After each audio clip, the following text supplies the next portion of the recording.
All right, it looks like we are live. Good morning, everyone. Adrian here, CEO, founder of Groundhog, here to do office hours session number 28. So welcome. I hope everybody's having a wonderful day. We're going to get started in just a couple minutes here. Today, we're going to be talking a lot about the form builder, web forms, and answering a few questions that we received about them. We had a poll yesterday. We're going to start doing that, asking people what they want to know, what they need to learn about, and bringing you solid explanations and answers. So again, welcome, and we're going to get started in about 30 seconds.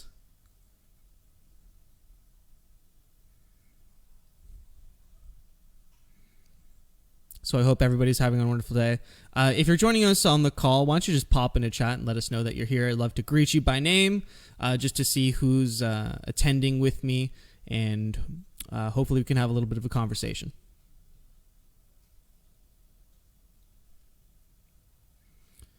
Nancy, is the chat? Are people commenting?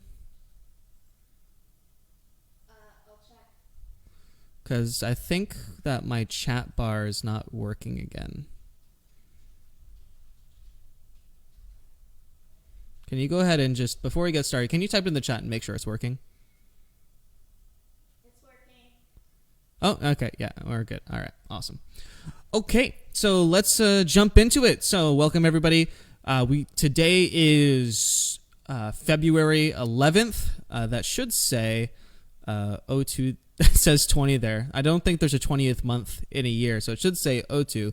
Oops. But today we're talking about the form builder.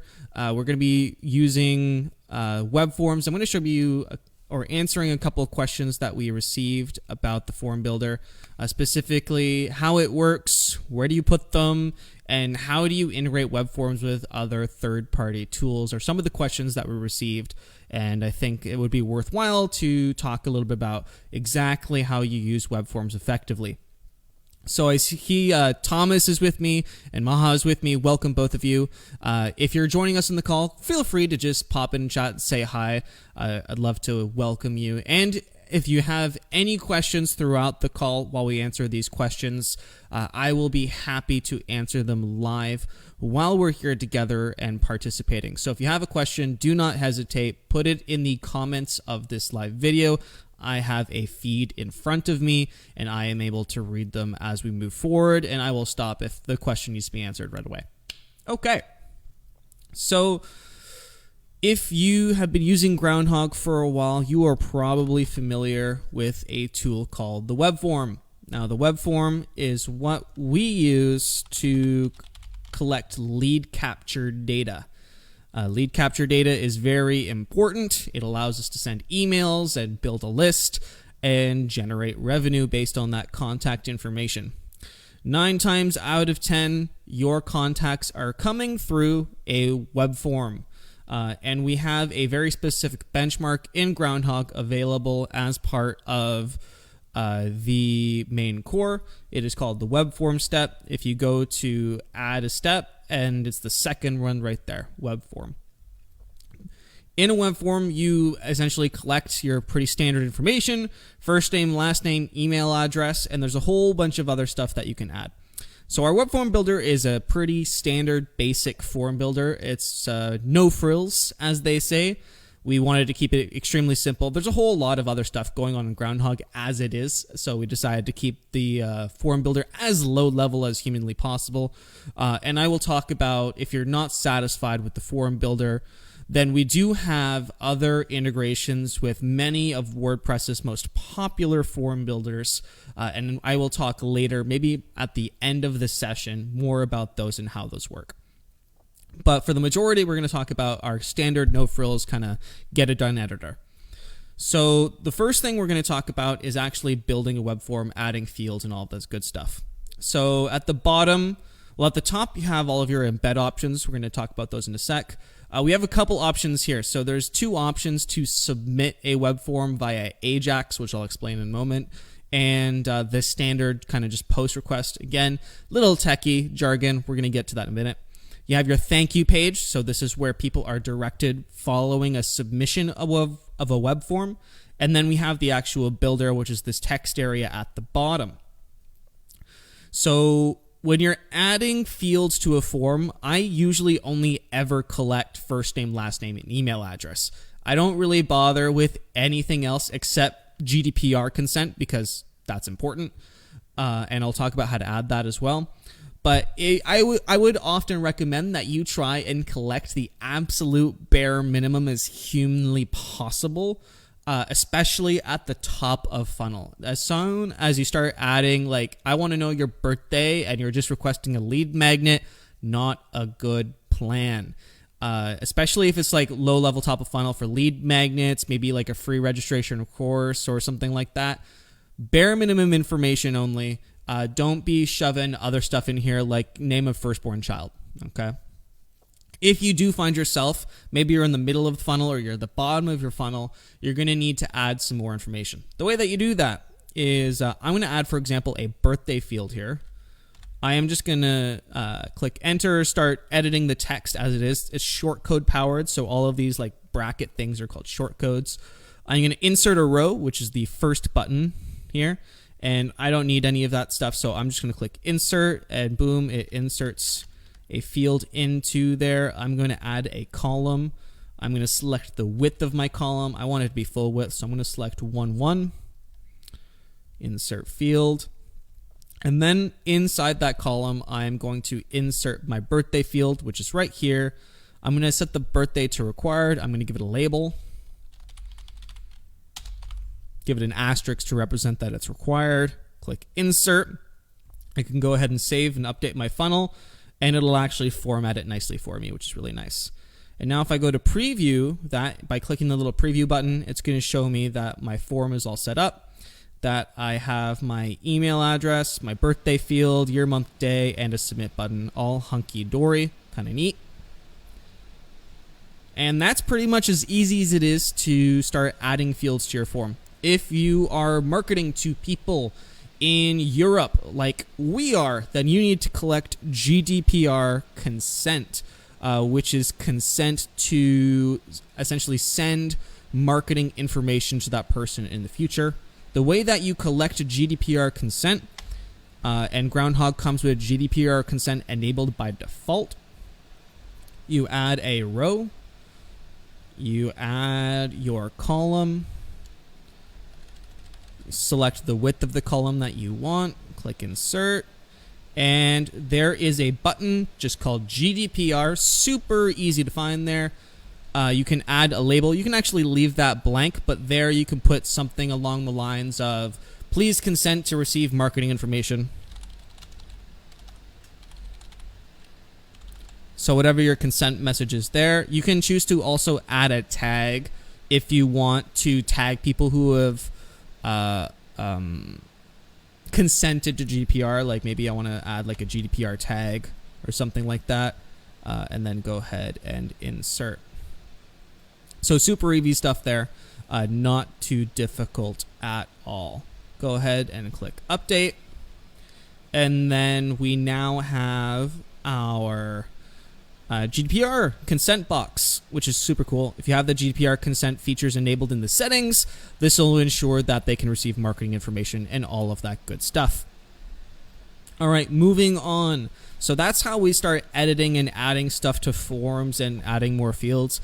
Again, if you're using this for your standard opt-in for a lead magnet, first name, email address, maybe not even the last name. Last name is optional.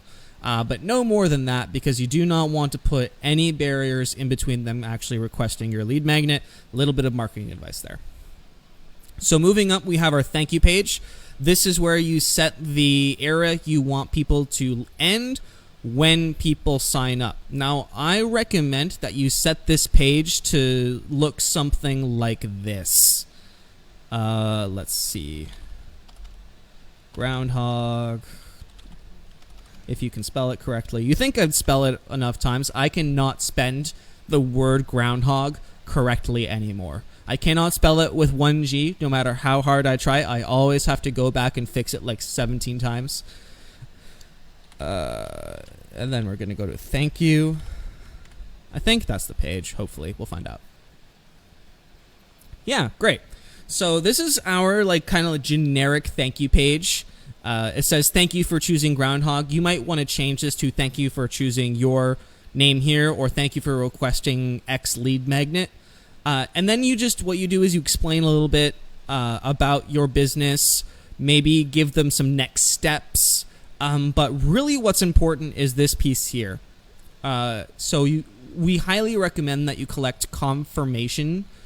So people will double opt in, click a confirmation link whenever you send them an email to confirm that they consent to receive email marketing. This will improve your deliverability as well as keep you compliant in Europe and in Canada, where we have extremely strict email marketing legislation.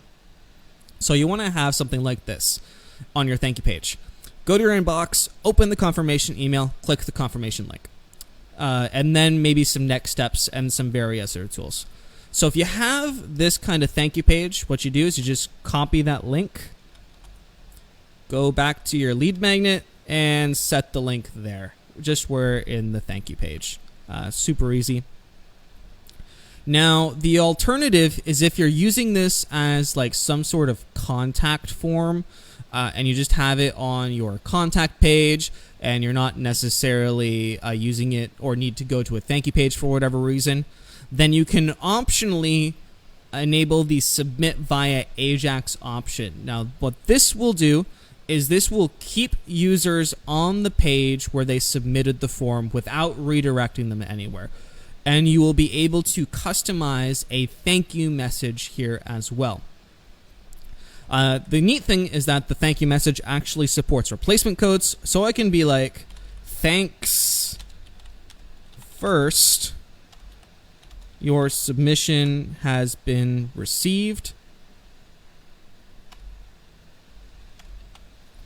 Go ahead and save that. And if I go ahead and I give this form a submit, I don't want to have to go through that. So I am going to delete the birthday field because I'm lazy and don't want to give my birthday. Save. Preview. So let's go ahead and submit my information. Submit. And there. Thanks, Adrian. Your submission has been received. So this prevents me from being redirected anywhere else, and I can just submit the form without ever leaving the page. Super easy. All right, so that's editing the form, setting up, making sure everything's hunky-dory. Next step is embedding the form. So actually, we need to put it somewhere. We need to use it with something. We need to put it in a place where people can actually submit it, and we have lots of options to do that. So the first one is your Go Lucky standard shortcode. I'm sure you've seen a shortcode before. The basic premise of this is you copy the shortcode and you go to a page. Let's go to a page, all pages. Is that a new one? Or we have the sample page. We'll put it there.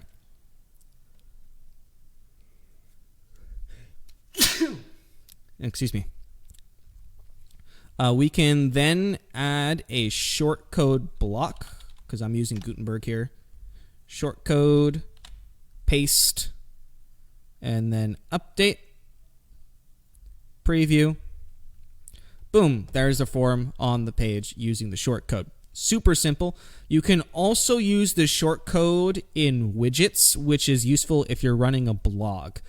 So you may find yourself wanting to put a form in your sidebar, like maybe like a standard subscription form. So go to Appearance, Widgets, and you can put it in the sidebar. And let's add, you want to add a, I think, text field? Yes. So add in a text field, add your shortcode, and then give it some sort of name. The name is optional, actually, so you don't actually have to do that. Save, and now we have a form in our sidebar as well, if you just want to have a subscription form there for your blog. So super easy. Let's move on to embed option number 2. So embed option number 2 is the iframe. Now the iframe is useful if you want to put forms on other people's websites, and it's just a really easy way to do it. So if we copy our iframe code, and it is a JavaScript snippet, but it just generates an iframe, which is why iframe is not actually present. But let's go ahead and copy that. And I'm going to do this on the same website, but just imagine that I'm on somebody else's website at this point. So whether it's WordPress, it doesn't have to be WordPress because the JavaScript iframe will work anywhere. But you're going to want to use some sort of custom HTML feature on this site and paste in the script. Go ahead and click update. And if we give that a view, we now have the form here in the script element. So this way you can post this form literally anywhere you want. WordPress, not WordPress, on your site, on somebody else's site. This script element is universal and will work anywhere. Super cool. Embed option number 2 is, or sorry, number 3 at this point is the HTML embed code. Now, the HTML embed code is similar to the iframe, except the iframe will retain the settings for the submit options. So that is something that the HTML will not do. So the HTML only works for sending people to a thank you page. It will not work for the thank you message. So that is something to be aware of. But if you're using the HTML, just copy the HTML code, and similarly to the JavaScript option, you are going to want to use a custom HTML element and paste in that HTML code. Now, what the HTML code you can do with it is it allows you to edit the HTML directly. You don't want to edit any of the input elements because that stuff's important. But you can change the order of the fields. You can change the style of the fields with custom CSS, and it will allow you a little bit of flexibility when you're using this code on other people's sites. So go ahead and up this, and we'll give that a view. And there we have our form. You can see how some of the styling elements have not been retained simply because it's kind of like bare bones HTML. So that's something that will be useful for you. And you can also use this HTML code to integrate with third-party service providers like Thrive, Opt-in Monster, ConvertBox, ConvertKit. Well, no, that's another CRM, so not ConvertKit, but any of like the opt-in modules, Thrive Architect, stuff like that, you'll be able to use the HTML code to embed the form with those services. So if you're wondering how to integrate Groundhog with X opt-in service, use the HTML code and it should work just fine. Next option is the hosted form. If you're feeling extremely lazy and you don't want to do any of the above options, you can send people to this link and it will just be a blank page that looks exactly like that with the form on it. No branding, no frills. The action is extremely clear for what they need to do. So that's the final option. I have not seen anybody use this option in the wild, but it is there for you to use. Maybe if you're in a live chat and instead of sending them to the sales page, you just want to send them directly to the form, you can use that hosted link to do exactly that. It's also great for testing if you just want to test the form and you don't want to put it on the landing page or whatever. All right, so that is how to build a web form. That is how to use the web form, and we also want to talk about how do you integrate it. We kind of talked about that with the HTML portion. Unfortunately, I don't have any software on this site to actually show you that process, but if it's asking for HTML form code, that's what you use. It's right there, HTML. Copy that, paste it, should be good. let's talk about styling. So you may notice that this particular form may not be the most attractive looking form in the world. I certainly would be wary. Oh, you can actually see, okay, so there's the sidebar form that we embedded from earlier. So that's how that works. But it's certainly not the most attractive looking form on the planet. This could be down to the theme that you're using. If I maybe change my theme to Astra, it might look a little bit nicer. Let's change it to Astra and see what happens.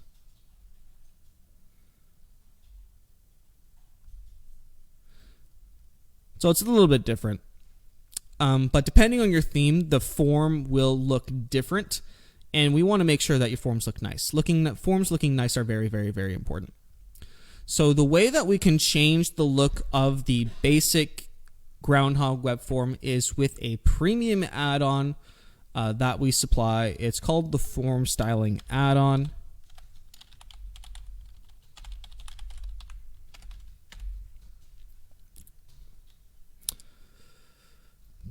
And it will essentially add a number of styling options to the form builder for you to use. So I'm going to go ahead and download that and install it. It's not installed already, is it? It is not. So let's go ahead and install that so I can show you some cool stuff. Add new, upload, install.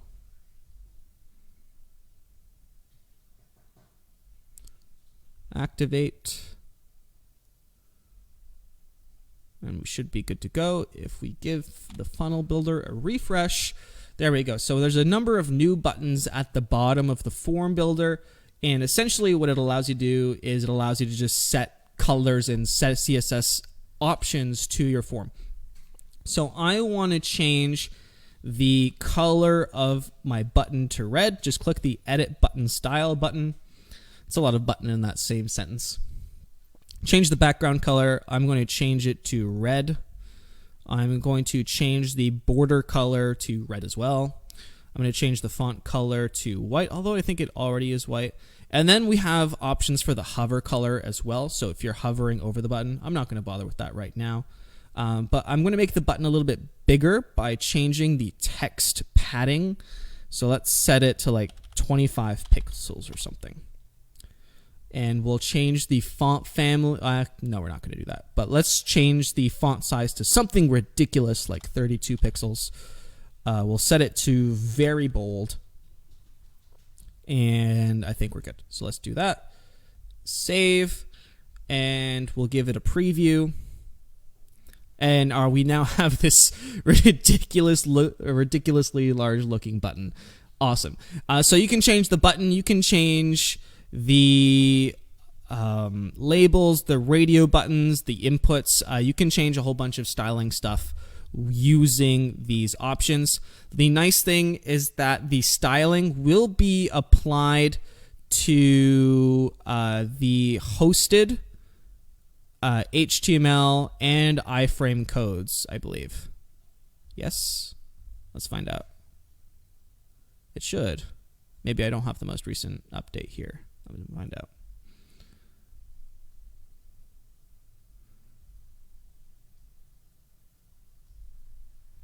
Let's,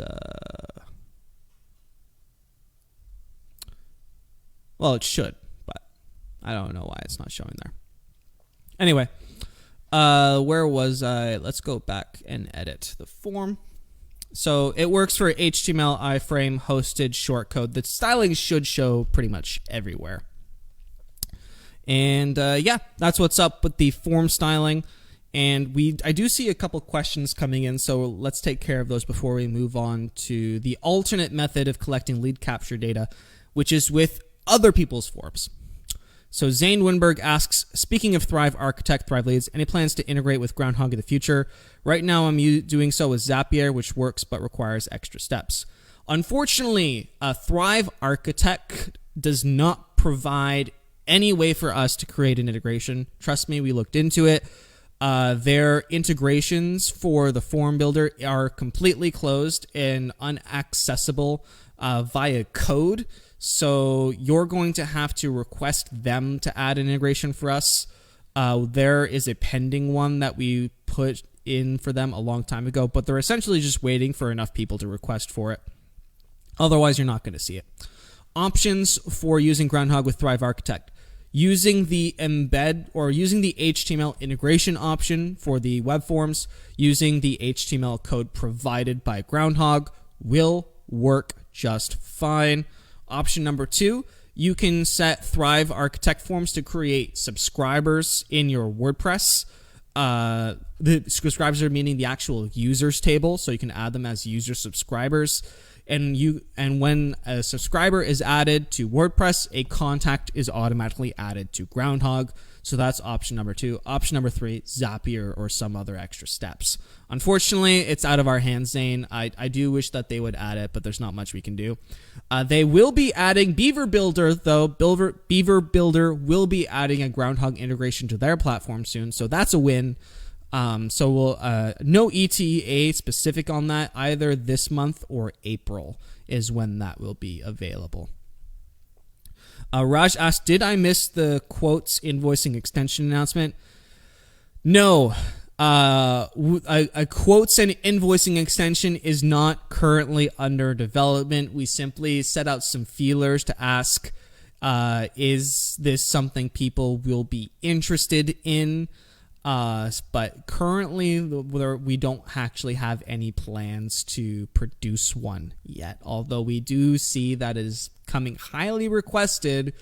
I will not make any promises as to ETA, but the chance or its existence is in the future is likely. I am not putting any ETA on that though. No promises. Peter asks, will form styling come to really simple payments? Maybe it would be a good thing to have for really simple payments. The architecture behind really simple payments and the form builder is different. Although I certainly see the use of having it there for sure. So I'm going to put that as a strong maybe. What I would do is go add that as an integration request. Since it's integrating really simple payments and the form styler. So I would go and add that error. That way our devs will see it and hopefully get that into production. So hopefully that answers everybody's questions. And if you're joining late, feel free to ask questions at any point during the broadcast. This is office hours. It is my duty and responsibility to answer questions that you have. So if nothing's making sense to you or you have questions about this or that, leave a comment in the live stream comments and I'll be happy to answer them for you. Okay, so we covered web forms, integration, styling, all of that stuff. So hopefully that makes a lot more sense to you. Let's talk about the alternative way to collect lead capture data. So the alternative way is to go to our website and download one of our form integrations. So if you go to pricing, all extensions, there's a drop down for forms. This is a category where we have all of the various different form integrations available for download. Fluent Forms, Webform, Elementor, Divi, Calder, WP Forms, Ninja Forms, Formidable, Forminator, WP Simple Pay, Contact Form 7, Gravity Forms. So pretty much all of them. If there's not one here, let me know. But lots of good stuff available for download here. And they all work more or less in the same way. So let's go ahead and let's download Ninja Forms because I know that one is free. And not the extension, but the main plugin. So let's go ahead and download that. And let's go and... Is Ninja Forms installed by any chance? Ninja. It is. Look at that. Awesome.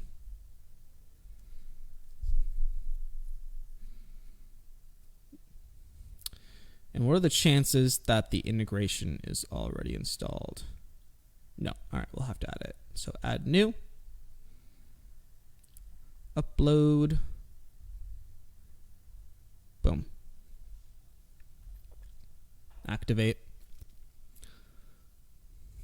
So if you're totally unsatisfied with the Groundhog Web Form Builder, using an integration with one of the ProForm extensions is your option. So let's make sure that we have a Ninja form, not now. And let's just create, no, we don't want to do that. We want to go back. I don't want to go through all this. I want to just create a form. No, please no. Let's create a contact us form because that's really easy.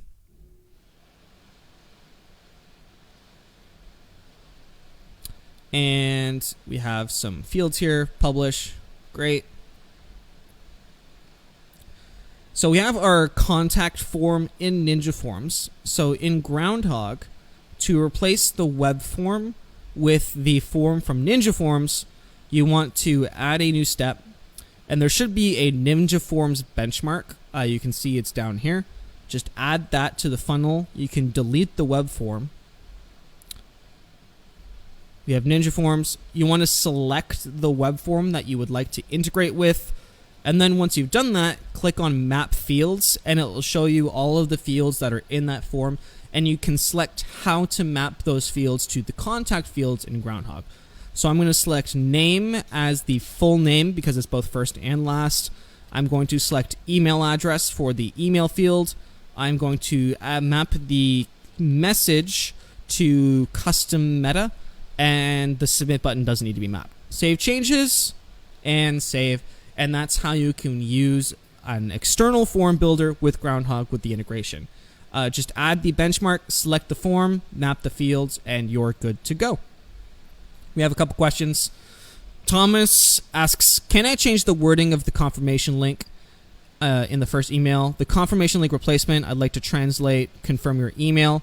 When I click on the confirmation link, I get a strange looking page. Please enter your email address to manage your preferences. This email is already registered. How can I avoid having to enter it twice?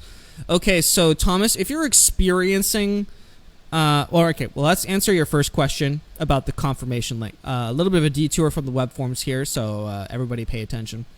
So in the first email, when we're doing the confirmation series, most times we have this thing called the confirmation link. And you may want to translate it to your language or to some different text. If you're doing it in English, right, or if you're sending email in English, leave it the way that it is. Just confirm your email, works, it has a high click-through rate, it is proven to be able to be seen by people. I would just leave it the way that it is worded. However, if you were absolutely need to change it, then you can change it in two ways. Number one is there is a plugin called Loco Translate that you can install for free. I can't believe that it's free. I would charge through the roof for this thing because this thing is awesome. But what it allows you to do is to translate strings directly within your WordPress plugins, pages, anything. Go ahead and give this a download. And you'll be able to change any of the strings that are in our translation file in Groundhog to whatever you want in English or otherwise, or into your language of choice. Option number two is there is a second replacement code for the confirmation link. And that is the raw confirmation link. And you can find that by clicking the replacements button. And then see where it says confirmation link? Right under it, it says confirmation link raw. And you can add this as a link for text. So if I want to say something like, please confirm your email address.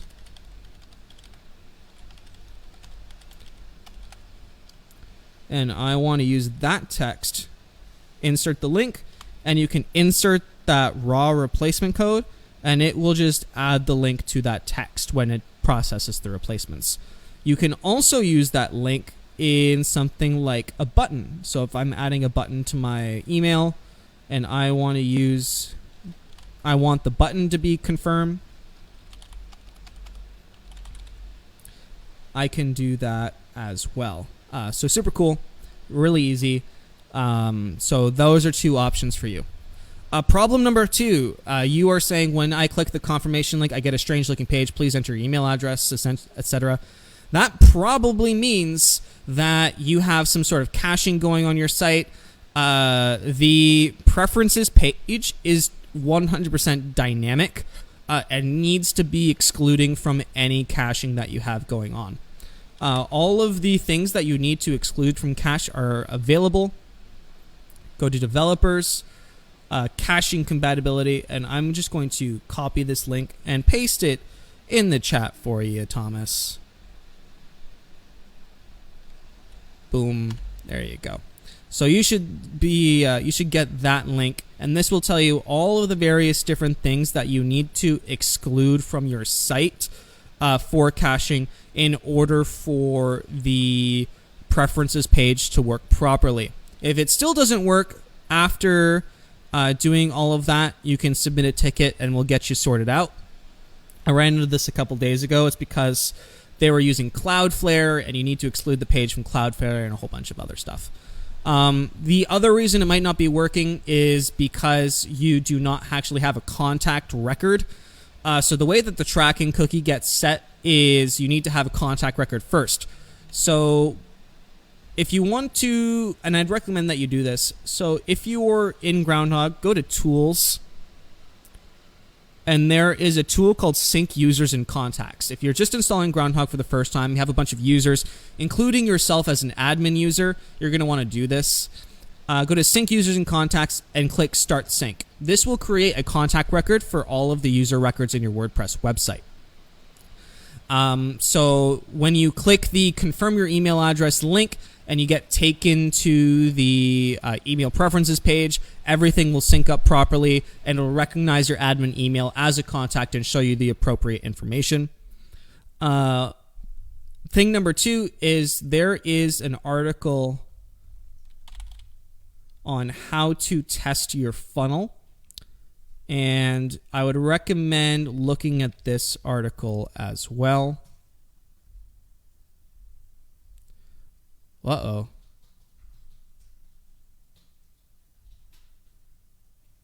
Is my stream still live? Yes, it is. Okay. I accidentally left the stream page, and I wondered if it ended the video. Okay, so it looks like we're still good. So go to this article on how to test your funnel, follow it, and it will run you through specific things on that you need to do in order to test your funnel properly. And this should resolve your problem, Thomas. But if you still have problems, go to just submit a support ticket. Submit a support ticket. That's a tongue twister. And we'll be happy to help you out and troubleshoot any further issues. But following this and doing all the caching, excluding all that stuff, you should be good to go. All right. So we talked about lots of web form stuff, lots of opt-in stuff, how to embed, how to do all of that good stuff. If there are any other questions, feel free to pop into the chat. We're running at 38 minutes, and we generally keep this session from 30 to 45 minutes. So with a lack of questions, I feel like our job here today is done, and I will end the session. So I'm going to give it 30 seconds to 45 seconds. Pop your questions into the chat. Nothing or everything is fair game. Nothing is off limits. Whether you have questions about email marketing, funnels, SMS, WordPress in general, theme compatibility, other plugins, you want a demo of something, I am happy to oblige. So go ahead and pop your questions and requests into the comments within the next 30 or so seconds.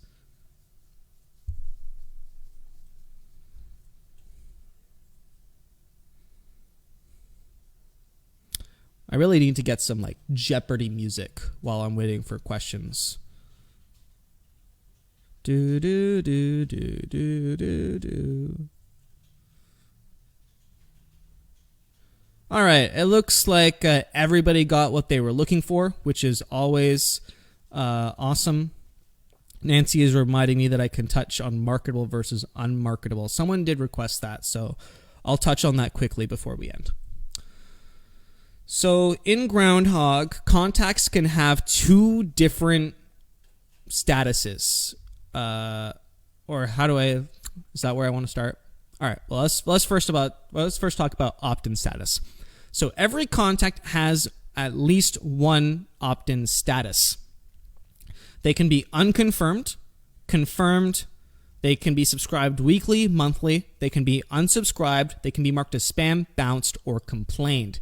These are all different opt-in statuses, and they are to inform you how you need to communicate with this customer.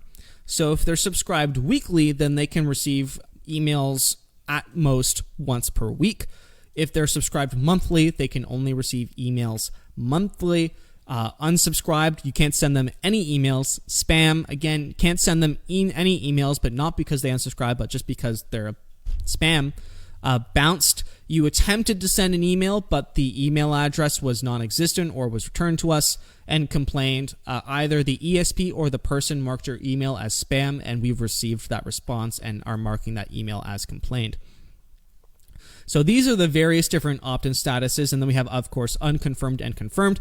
Unconfirmed meaning they opted in, and that's basically as far as the conversation got. We send them emails, but they have not necessarily verified their email address. And then confirmed is we've sent them an email. They've gone through the confirmation process by clicking the confirm your email address link. So we know that everything is basically green lit for that contact. Now, these statuses all tell us something about the opt-in history of this contact, but they are essentially grouped into two different groups. So unsubscribed, spam, bounced, complained are all grouped into the unmarketable section. So an unmarketable contact is a contact that cannot receive any emails, SMS, or anything from your site. The system will prevent any emails from going to those people to protect your sender reputation. You do not want to continue sending emails to someone who unsubscribed. That would be bad. That's just going to end you up in the spam folder, and Gmail is going to track that and then send all of your emails to the spam folder, and that's not fun. That's not good. Unconfirmed and confirmed weekly and monthly are all considered marketable statuses. So these are people who can receive email, although not necessarily all of the time. If you're in Canada, like I am, or in Europe, then there is a window of opportunity to get someone who's unconfirmed to confirm their email address before you have to stop sending them email. We have that window set to 30 days. You might have it set to 14. It depends on where you are and how far you can push that line. But someone who is unconfirmed over a specific amount of times, let's say 14 days for the sake of argument, will become unmarketable if they have not confirmed their email address. And this will reflect in the person's tags as well. There's tags mapped for marketable and unmarketable. So this is really important to know. So if you're able to send someone an email, that means they're marketable. If you can't, that means they're unmarketable, and vice versa. So super important to know, and that's kind of the difference. Marketable people can receive marketing. Unmarketable people cannot. Unmarketable is dependent on whether they are in any of like the default unmarketable opt-in statuses, unsubscribe, unsubscribe, spam, bounced, or complained. If they are and it can also happen if they've expired their grace period to confirm their email address, etc. If they are confirmed, then they will always be marketable, and they can only take that away from you if they unsubscribe or withdraw their GDPR consent. So I think that should cover it. It's not super complicated, but if you want to know more about this, we do have an article about it. And I will go ahead and I will put this down there. Okay. Someone's asking, if you import a list, does it automatically mark contacts as marketable? Yes. So if you import a list for the first time, all of the contacts will automatically be marketable. However, I recommend that for the sake of your sender reputation, that you... where's my help site? There it is. Do I have that article linked? No. Let's go to compliance.